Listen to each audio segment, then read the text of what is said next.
螺丝上紧。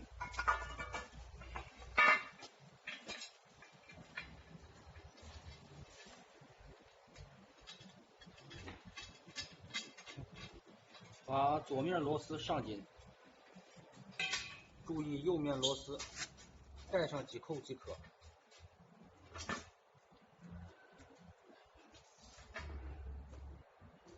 开始装木条，先把里角外撇，然后装木条。先把圆弧的木条装在最边上。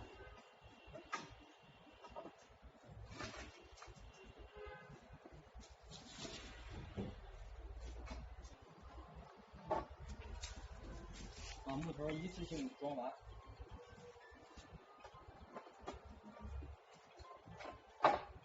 与长螺丝组装木条，先将木条均匀的分开在椅子上面。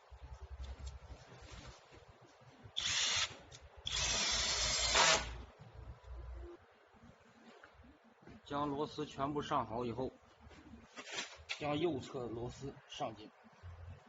先拿短螺丝，